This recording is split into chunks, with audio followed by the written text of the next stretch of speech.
Good morning everyone. আজকে আমার 21 চ্যালেঞ্জের ডে 20। তো সবাইকে অনেক অনেক ওয়েলকাম জানাচ্ছি। আর এখন বাজে সকাল 5টা, আমি এখান থেকে আমার ভিডিওটা শুরু করছি।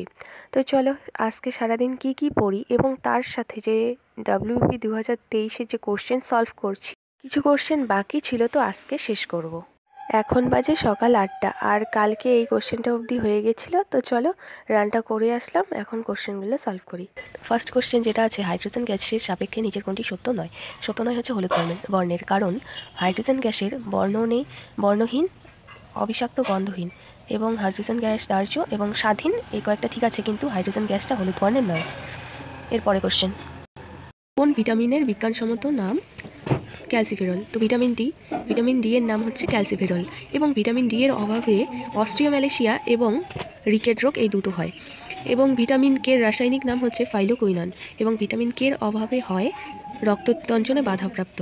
এবং ভিটামিন সি এর রাসায়নিক নাম হচ্ছে অ্যাসকর্বিক অ্যাসিড। এরপর ভিটামিন এ, রাসায়নিক নাম রেটিনল, এবং এর অভাবে হয় ত্বক খসখসে। এবং পরেরগুলোও লিখে রেখেছি, ভিটামিন বি1, যার রাসায়নিক নাম হচ্ছে থিয়ামিন, বি2 রাইবোফ্লোভিন, বি3 নিয়াসিন, বি5 প্যান্টাথনিক অ্যাসিড, বি6 পাইরিটক্সিন, বি7 বায়োটিন, বি9 ফলিক অ্যাসিড, বি12 সায়ানোকোবালামিন, এবং ভিটামিন ই এর রাসায়নিক নাম হচ্ছে টেকোফেরল। তো এবার চলো পরেরটা, বিমানের কাঠামো নির্মাণে নিচের কোন ধাতুটির ব্যবহার সর্বাধিক আমরা করি? সেটা হচ্ছে অ্যালুমিনিয়াম।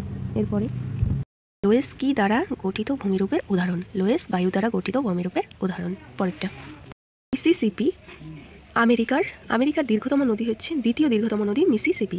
ঠিক তেমন কঙ্গো নদী হচ্ছে আফ্রিকার দ্বিতীয় দীর্ঘতম নদী। এরপরেরটা, কোটা শহরটি ভারতের কোন রাজ্যে অবস্থিত? কোটা শহরটি রাজস্থানে অবস্থিত, এবং কোটা চম্বল নদীর তীরে অবস্থিত। রাজস্থানের রাজধানী হচ্ছে জয়পুর, গুজরাটের গান্ধীনগর, মহারাষ্ট্রের মুম্বাই এবং মধ্যপ্রদেশের ভোপাল। এরপরের কোশ্চেন আছে, প্রাকৃতিক নির্বাচনবাদের প্রবক্তা হলেন চার্লস ডারউইন। তারপরে, ক্ষেত্রী খনিটি কোন ধাতু উত্তোলনের জন্য বিখ্যাত? আর ক্ষেত্রী খনিটি তামা, যার সংকেত হচ্ছে Cu, কপার যেটাকে বলি আমরা, এবং ক্ষেত্রীটা আছে রাজস্থানে। এরপরে কোশ্চেন আছে, থাইরক্সিন হরমোন কোন গ্রন্থি থেকে খরিত হয়? থাইরক্সিন হরমোন থাইরয়েড গ্রন্থি থেকে খরিত হয়। এবং এরপর লাস্ট কোশ্চেন আছে, কংগ্রেসের সুরাট অধিবেশনে যে নরমপন্থী ও চরমপন্থীদের মধ্যে বিভাজন হয় সেটি কোন সালে অনুষ্ঠিত হয়েছিল? সুরাট অধিবেশন 1907 সালে হয়, তখন সভাপতি ছিলেন রাসবিহারী ঘোষ। এবং তার সাথে এখানে দেখতে পাচ্ছ 1906 সালে স্বরাজ কথা প্রথম ব্যবহার করে দাদাভাই নওরোজি কলকাতা অধিবেশনে। এবং 1905 সালে বঙ্গভঙ্গ আন্দোলন হয়, কার্জন সেখানে ভাইসরয় ছিলেন। এবং 1911 সালে বঙ্গভঙ্গ রদ করা হয়, যার ফলে রবীন্দ্রনাথ ঠাকুর রাখিবন্ধন উৎসব পালন করেন, এবং তখন থেকে আমরা রাখিবন্ধন উৎসবটা পালন করি। এবং তখন ভাইসরয় ছিলেন লর্ড হার্ডিঞ্জ দ্বিতীয়।